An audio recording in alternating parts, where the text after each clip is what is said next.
गई थी ना, वो किसी और की चट लगा दी हमने जो अनमैरिड, वो जो अनमैरिड टीचर थी, वो तो इंटरव्यू टीम हो गई। तो मैं ऐसे हुआ है और उसमें दिल्ली के डॉक्टर थे, तो मैं फिर टीम का नहीं डाल सकता है। ये चीज़ तो इलीगल है ना, स्नेक शो कहीं इलीगल है। मान लो आप वहाँ पे जाके खड़े होके देखते हो, आपने आपको रेट दिया, अब वहाँ पे बहुत डिफॉल्ट होगी। ये चीज़ तो नेग्लिजेंस में आ गई, आ गई ना ये चीज़ नेग्लिजेंस में। आप अपनी साइड से आपने जो तो हेलो एवरीवन, आज आज हमारी लॉ ऑफ टॉर्ट्स की सेकंड क्लास है, ठीक है। तो फर्स्ट क्लास आप लोगों को समझ आ गई थी, हमने जो जो पढ़ा था, हमने इंट्रोडक्शन देखा था लॉ ऑफ टॉर्ट्स का, हमने टेम्परम साइन इंजूरिया, इंजूरिया साइन, फिर हम वॉलेंसी नॉट फिट इंजूरिया पढ़ेंगे, ये भी एक इंपॉर्टेंट टॉपिक है। उसका हम डिफॉर्मेशन पढ़ेंगे, उसके बाद हम इनोवेंटो पढ़ेंगे, ओके। उसका क्वेश्चन प्रैक्टिस आप लोगों को पता वो करना है। सबसे फर्स्ट थिंग हम पे आती है वॉलेंसी नॉट फिट इंजूरिया, ठीक है। देखो, इसका मतलब होता है where there is concern there is no injury, ठीक है। देखो, अब मैं आपको इसको अपनी वर्ड्स में समझाऊंगा। देखो, आप यहाँ से पढ़ोगे आपको समझ नहीं आएगा, बट मैं अपनी वर्ड्स में समझाऊंगा तो आपको ज्यादा बेटर अच्छी तरीके से समझा देंगे। देखो, आप लोगों को एक चीज तो पता होगी, आपको कहाँ, देखो, आपको कहाँ जाना है, कहीं नहीं जाना है, आपसे बेहतर को बता सकता है उस चीज को? नहीं बता सकता है। अगर मेरे को मान लो एक गड्ढा है, मेरे से ज्यादा अच्छे से कोई नहीं मेरे बारे में बता सकते कि मेरे को उस गड्ढे में जाना है या नहीं जाना है, ठीक है। इसी को हम बोलते हैं वॉलेंसी नॉट फिट इंजूरिया, ठीक है। जहाँ पे मेरा कॉन्सेंट है वहाँ पे इंजरी नहीं है, इंजूरिया नहीं है, मतलब लीगल टर्म में इंजरी नहीं है। देखो एग्जाम्पल मैं आपको बताता हूँ।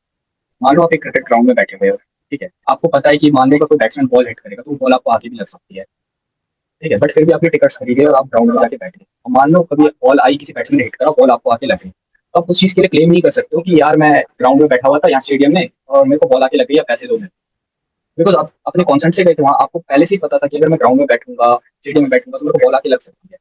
उसी को हम बोलते हैं वॉलेंसी नॉट फिट इंजूरिया, ठीक है, कि जहाँ पे आपकी कॉन्सेंट है वहाँ पे इंजरी नहीं है। हम्म, देखो, अब उसकी एसेंशियल इंग्रेडिएंट्स पढ़ते हैं, ठीक है।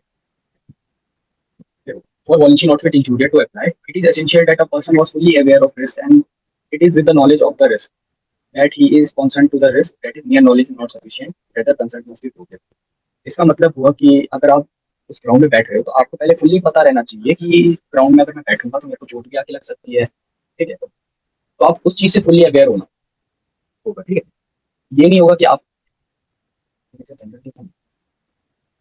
नो नो जनरल डिफरेंस नहीं है।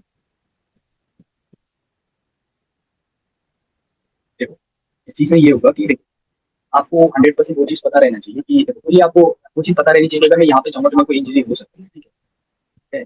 बस ऐसा नहीं होना चाहिए कि आपको थोड़ी मोड़ी नॉलेज है कि चल लग भी सकते हैं, नहीं भी लग सकती, आपको फुली अवेयर आप उस रिस्क से होना चाहिए, फिर ये चीज अप्लाई होगी, ओके। तो कंसर्न किस टाइप का, एक होता है एक्सप्रेस कंसर्न, ठीक है। एक्सप्रेस कंसर्न क्या हुआ, मान लो कोई पेशेंट है, ठीक है। अब मान लो कोई पेशेंट की सर्जरी होने वाली है, तो आपने देखा होगा मूवीज में, आपने देखा होगा सीरियल्स में, आपने देखा होगा कि किसी की सर्जरी होने वाली होती है ना, जैसे डू और डाई का रहता है कि भाई मर भी सकता है पेशेंट, तो पहले वो साइन करवा लेते हैं कि अगर कुछ होगा भी तो कोई ऐसा हम पे क्लेम नहीं आएगा, कि हम अपनी साइड से खुद ट्राई करेंगे, बट अगर कुछ ऐसा हुआ तो फिर ऐसा क्लेम नहीं आएगा कि आपकी वजह से डेथ होगी पेशेंट की, ठीक है। तो एक्सप्रेस कॉन्सेंट ये हुआ कि आपने बोल के या आपने साइन करके दिया कि मेरी सर्जरी करवाओ, फर्स्ट थिंग तो वो हो गई। दूसरा वही इम्प्लाइड कंसेंट हो गया, जो चीज़ मैंने अभी आपको बताई कि स्पेक्टेटर जो बैठे रहते हैं क्रिकेट ग्राउंड, फुटबॉल ग्राउंड कहीं पे, उनको पता रहना चाहिए पहले कि बॉल आके मेरे को लग सकती है। हम्म, ठीक है। उसके बाद हम पे क्या आता है, for volenti to apply it is essential that the consent must be free consent, that is there must not be any element of fraud, compulsion, under influence etcetera. इसका मतलब हुआ कि देखो, जो भी कंसेंट है, मान लो आप कहीं पे जाने का आप कंसेंट होता है तो वो फुल्ली ना फ्री होना चाहिए, मतलब कोई आप पे ऐसा प्रेशर नहीं रहना चाहिए कि भाई तू साइन कर ही यहाँ पे, ठीक है। एक तो वो चीज हो गई, या फिर कोई फ्रॉड नहीं होना चाहिए वहाँ पे कि मैंने बोल दिया कि स्टेडियम में बॉल आपको नहीं लगेगी आके और फिर भी आपको बॉल आके लगी, ठीक है। ये चीज फुल्ली फ्री होनी चाहिए, आप इससे फुल्ली अवेयर होना चाहिए कि मेरे को लग सकती है यहाँ पे बॉल, ठीक है। देखो, अब हम पे आता है एक्सेप्शन, ठीक है। देखो, सबसे पहले आता है negligence, a person gives his consent to the other presuming that the other person will be careful, hence the concept of voluntary not applied where one party is negligent. Example, if patient suffering from bone complication because the doctor failed to take due care. अब इसका मतलब देखो कौन सी बात है। इसका मतलब बहुत ही मान लो, आ, मान लो डॉक्टर और पेशेंट है, ठीक है। पेशेंट ने जब साइन कर दिया, एक सर्जरी हुई है जैसे मैंने आपको पहले बताया, अभी एक सर्जरी हुई है मान लो, पेशेंट ने साइन कर दिया, ठीक है, कि चलो मेरी सर्जरी आप कर दो। अब पेशेंट ने साइन कर दिया, ठीक है, यहाँ पे वॉलंटरी नॉट इंजूरी हो रहा है, बट मान लो डॉक्टर सर्जरी के टाइम जो है ना, डॉक्टर ने बहुत चीज का ध्यान नहीं रखा, मान लो डॉक्टर ने क्या करा, तो डॉक्टर ने यूज ब्लेड यूज कर लिया, जिससे किसी और की सर्जरी और वही वाला सीजर और ब्लेड यूज कर लिया डॉक्टर ने। अब यहाँ पे डॉक्टर की फॉल्ट हो गई, तो ये चीज तो नेग्लिजेंस में आ गई। आ गई ना ये चीज नेग्लिजेंस में। देखो, आप अपनी साइड से आपने चलो कर दिया सब कुछ, आपने साइन कर दी कि अगर सब कुछ ठीक है तो फिर अगर मेरी डेथ भी होती है या फिर मैं कुछ ऐसा प्रॉब्लम भी होती है तो कोई इशू वाली बात नहीं। बट यहाँ तो आपकी साइड से प्रॉब्लम है नहीं है, तो डॉक्टर की साइड से प्रॉब्लम हो गई, उसने यूज वाली चीजें यूज कर ली, तो यहाँ पे नेग्लिजेंस आता है कि एक्सेप्शन है। अगर ये केस आ रहा है देन फिर वॉलंटरी नॉट इंजरी अप्लाई नहीं हो, बिकॉज यहाँ पे डॉक्टर की फॉल्ट है। उसके बाद हम पे आती है डेलिब्रेट इंजरी। ठीक है, if one person malicious acts towards another or commits foul play, then the defense voluntary not be applied। देखो, इसका मतलब हुआ कि देखो, अब देखो यहाँ पे एग्जांपल देखो, मैं आपको समझाता हूँ। मान लो यहाँ पे बैट्समैन और बॉलर है, अब यहाँ पे क्रिकेट का मैच चल रहा है, अब बैट्समैन ने जो है ना बॉल हिट करा, बैट्समैन से बॉल लगी नहीं, बैट्समैन ने क्या करा, बैट उठाया और बॉलर को मार दिया। तो ये तो चीज एक्सेप्शन आ गई है। देखो अगर बॉल आके लगती बॉलर को, देन फिर यहाँ पे वॉलंटरी नॉट फिट इंजरी होता है, बिकॉज बॉलर अवेयर होगा उस रिस्क से कि भाई बॉल मेरे को आके लग सकती है। बट अगर बैट्समैन बैट ले रहा, बैट से मार रहा है, वहां पे बैट से हिट कर रहा है उसे, तो ये तो चीज हुई नहीं, ये तो वॉलंटरी नॉट फिट इंजरी में आई नहीं। ये तो कोई ऐसा केस था ही नहीं कि, या फिर कोई ऐसा कॉन्ट्रैक्ट था ही नहीं कि बैट्समैन आके बैट से हिट कर देगा बॉलर को, तो ये चीज भी एक्सेप्शन में आ गई। हम्म, हाँ, ओके। हाँ देखो, उसके बाद हम पे आता where the act is illegal voluntary will not apply. This is because consent of parties cannot override the principle of law, like snakes case. देखो अब मान लो आपने देखा होगा मूवीज में, आपने देखा होगा कि सपेरे आके सांप को लेके आते हैं, वहां पे लोग देखते होंगे। ठीक है, अब ये चीज तो इलीगल है ना, स्नेक्स को कहीं दिखाना तो इलीगल है। अब मान लो आप वहां पे जाके खड़े होकर देख रहे हो, सांप ने आके आपको काट लिया, आप अब यहाँ पे बोल तो सकते नहीं हो कि अब सांप ने मेरे को काट लिया, अब मेरे को आप इस चीज का कंपनसेशन दो, बिकॉज ये चीज तो इलीगल है। अगर आप लीगल चीज देख रहे हो, मान लो कहीं की इलीगल फायरिंग हुई है, किसी ने इलीगल वेपन्स रखे हैं, अब वो फायर कर रहे हैं और आप वहाँ पे खड़े हो, आपको गोली आके लग गई। ठीक है, जब आपको पता है कि वहाँ पे इलीगल चीज हो रही है, फिर भी आप वहाँ पे जा रहे हो, आप वहाँ पे खड़े हो, फिर आपको गोली आके लग गई, तो आप नहीं बोल सकते, बिकॉज यू नो कि वहाँ पे इलीगल चीजें हो रही है, बट फिर भी आप वहाँ पे खड़े हो। One of the most important topic जिससे बहुत ज्यादा क्वेश्चन फ्लैट में बनते हैं, डिफॉर्मेशन से। ठीक है, डिफॉर्मेशन से बहुत सारे पैसे मिल सकते हैं। और हम डिफॉर्मेशन देखते हैं, डिफॉर्मेशन होता क्या। ठीक है, defamation means an injury to reputation. इसका मतलब हुआ कि रेपुटेशन को इंजर्ड करना, डिफॉर्मेशन हुआ। ये तो चलो नॉर्मल चीज है, सबको पता होगा। ठीक है, reputation means what other things about a person, जो दूसरा के बारे में सोच रहे हैं, रेपुटेशन में। Just like body and property, reputation is an asset which law protect. इसका मतलब हुआ कि जैसे प्रॉपर्टी होती है, आपकी property होती है, वैसे रेपुटेशन को भी लॉ प्रोटेक्ट करता है। ये तो बेसिक सी चीज थी। उसके बाद देखते हैं नेचर ऑफ डिफॉर्मेशन। अगर टॉर्ट में हुआ तो कंपनसेशन और सिविल में हुआ तो पनिशमेंट। सॉरी, टॉर्ट में सिविल में हुआ तो कंपनसेशन और क्राइम में हुआ तो पनिशमेंट। अब ये सिविल और क्रिमिनल में कैसे आता है देखो, आपने सुना होगा भी कुछ दिन पहले 2023 में केस आया था, राहुल गांधी केस, राहुल गांधी नरेंद्र मोदी केस, जिसमें राहुल गांधी ने ये चीज बोली थी कि जितने भी मोदी होते हैं सारे चोर होते हैं। सुना होगा आपने, न्यूज बहुत ट्रेंडिंग टॉपिक। ठीक है, तो आप देखो वो चीज एक्चुअली आप देखोगे तो वो चीज डिफॉर्मेशन में नहीं आती है। डिफॉर्मेशन मींस किसी सिंगल इंडिविजुअल को डिफेम करना। ठीक है, आप पूरी कम्युनिटी को डिफेम नहीं करते।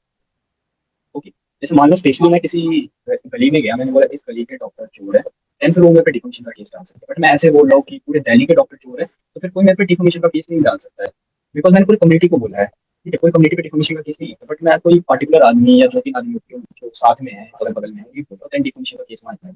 ओके, तो देखो अब यहाँ पे मान लो अब ऐसे चांस लो, सपोज करो कि राहुल गांधी ने नरेंद्र मोदी जी को बोला होता कि तू चोर है भाई, देन नरेंद्र मोदी जी के ऊपर ये बात आती है कि वो उसे क्रिमिनल में लेके जाए या वो उसे सिविल में लेके जाए। ठीक है, वो जो डिफेम हुआ है उसके ऊपर रहता है कि वो उस चीज को क्रिमिनल में लेके जाए या फिर उसमें सिविल में लेके जाए। ठीक है, अगर वो क्रिमिनल में लेके जाएगा तो आने वाले को पनिशमेंट मिलेगी, अगर वो सिविल में लेके जाएगा तो उसको कंपनसेशन मिलेगा। ठीक है, वो जो डिफेम हो रहा है उस पर डिपेंड करती है चीज कि वो केस क्रिमिनल में लेके जा रहा है या सिविल। ओके, देखो उसके बाद क्या आता, टाइप्स ऑफ डिफॉर्मेशन। टाइप्स क्या होता है डिफॉर्मेशन के, देखो सबसे पहले हम पे आता libel. Libel is a written form of defamation. देखो लाइबल रिटन फॉर्म होता है, जैसे मान लो मूवी हो गया, फोटोग्राफ्स हो गया, न्यूज़पेपर हो गया। एक मूवीज में किसी चीज को मैंने डिफेम कर दिया, किसी पर्सन को मैंने डिफेम कर दिया, या फिर न्यूज़पेपर में किसी की आर्टिकल पब्लिश कर दी कि ये पागल है या झूठ है, ऐसा। तो ये चीज लाइबल होती है। लाइबल एक परमानेंट फॉर्म होती है, बिकॉज देखो आपको पता होगा, मान लो न्यूज़पेपर में मैंने किसी के खिलाफ आर्टिकल डाल दिया कि मान लो कोई कोई बंदा एक्स है, वो दूसरे के घर में चोरियां करता है। अब वो चीज तो फैल गई हर जगह, अब मैं कुछ भी कर लूँ तो न्यूज़पेपर तो सबके पास पहुंच गया, तो ये परमानेंट फॉर्म होता है। बट सेकंड चीज हम पे आती है स्लैंडर। स्लैंडर स्पोकन फॉर्म होता। तो देखो जैसे मान लो स्कूल में गॉसिप कोई कर देता है, स्कूल में देखते हुए ज्यादातर गॉसिप हो जाती है, कोई बच्चा एक दूसरे के बारे में या आंटियों के बीच में गॉसिप होती रहती है। ठीक है, तो वो एक टेम्परेरी फॉर्म होता है। तो वो चीज है ना टेम्परेरी होती है, तो वो उतना हार्मफुल नहीं होता। बट जो न्यूज़पेपर या मूवीज में होती है ना, ठीक है, लाइव, वो चीज ज्यादा हार्मफुल होती है, बिकॉज वो चीज सबके पास पहुंच जाती है। जो गॉसिप तो आज लोगों को याद रहता है, कल भूल जाते हैं। Okay, slander is a temporary form of और टेंजेंट फॉर्म है। ठीक है, ये वही चीज टेम्परेरी फॉर्म वाली चीज होती है, आज याद रहेगा कल। चलो अब हम देखते हैं नो एंड। देखो इन्वाइंडो जो होता, हाँ देखो, देखो इसको मैं ऐसे समझा देता हूँ। इन्वाइंडो मतलब होता है कि देखो किसी को इनडायरेक्टली डिफेम करना। ठीक है, अब आप सोच रहे हो कि इनडायरेक्टली कैसे डिफेम हो जाता है। देखो, तो इसके लिए मैंने एक एग्जांपल दिया है, एग्जांपल आप लोग पढ़ो, मैं भी बता देता हूँ आपको, फिर देखा तो अच्छे समझ आता है। देखो, the headline in newspaper reads Richa the village girl headmaster has given birth to twins. ठीक है, the photo attached with the news article is of some other girl named Richa and she is unmarried. आप देखना, आपको इसको समझाता हूँ। देखो, इसमें गिवन है कि मान लो एक एक गांव में एक लड़की है जिसका नाम रीचा है। ठीक है, उसने ट्विंस को बर्थ दिया है। ठीक है? अब न्यूज़पेपर में एक आर्टिकल पब्लिश होती है, बट उसमें फोटो जो रहती है ना वो किसी और रिया की लगा देते हैं, वो जो रिया अनमैरिड होती है। अब यहाँ देखो, इनडायरेक्टली डिफेम हुई ना कुछ, इनडायरेक्टली उसकी रेपुटेशन हार्म हुई ना, इसे हम बोलते हैं इन्वाइंड, मतलब इनडायरेक्टली किसी को डिफेम करना। दूसरे रीचा को ट्विंस हुए, बट किसी और रीचा का फोटो लगा के बता दिया गया कि इसको ट्विंस हुए हैं जिसकी अभी तक शादी भी नहीं हुई है। समझ आ गया आप लोगों को? ये देखो, न्यूज़पेपर में जो है ना, देखो एक रीचा नाम की लड़की है। देखो, एक रीचा नाम की लड़की है, उसको ट्विंस हुए, मान लो एक का नाम देखो, हाँ, रीचा नाम की एक लड़की है जिसको ट्विंस हुए। बट न्यूज़पेपर जो है ना, न्यूज़पेपर में सब कुछ छपा है कि लाइक एक रीचा नाम की लड़की है, उसको ट्विंस हुए, बट न्यूज़पेपर में जो फोटो लगाई गई थी ना वो किसी और रीचा की लगा दी उन्होंने, जो अनमैरिड थी। तो जो अनमैरिड रीचा थी वो तो इंडायरेक्टली डिफेम हो गई। चलो, अब आया आप लोग अब आगे इसके बाद हम पे क्वेश्चन आ जाते हैं, जो क्वेश्चन प्रैक्टिस करते हैं। ठीक है, बिकॉज देखो अगर क्वेश्चन जब तक प्रैक्टिस नहीं करेंगे तब तक कॉन्सेप्ट अच्छे से समझ नहीं आता। ओके, चलो आपको पहले पैसेज पढ़ लेते हैं, फिर हम आगे पूछेंगे।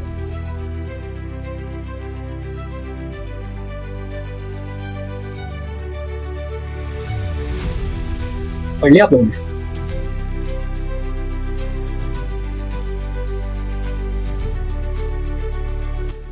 सेकंड नंबर का ए होगा, जस्ट बिकॉज देखो जॉन को उसने रेकलेस और इररिस्पॉन्सिबल बोला। ठीक है, दिस इज डेफिनेटली स्टेटमेंट में डिफेम कर रहा हूँ, ये चीज ओपिनियन देने की कोशिश कर रहा हूँ। मैं किसी को बोलूँगा कि वो बंदा नशे करता है तो उसे डिफेम करना होगा ना, ओपिनियन देना। चलो थर्ड नंबर आपको, चलो फिफ्थ का आपको, फिफ्थ और सिक्स्थ का।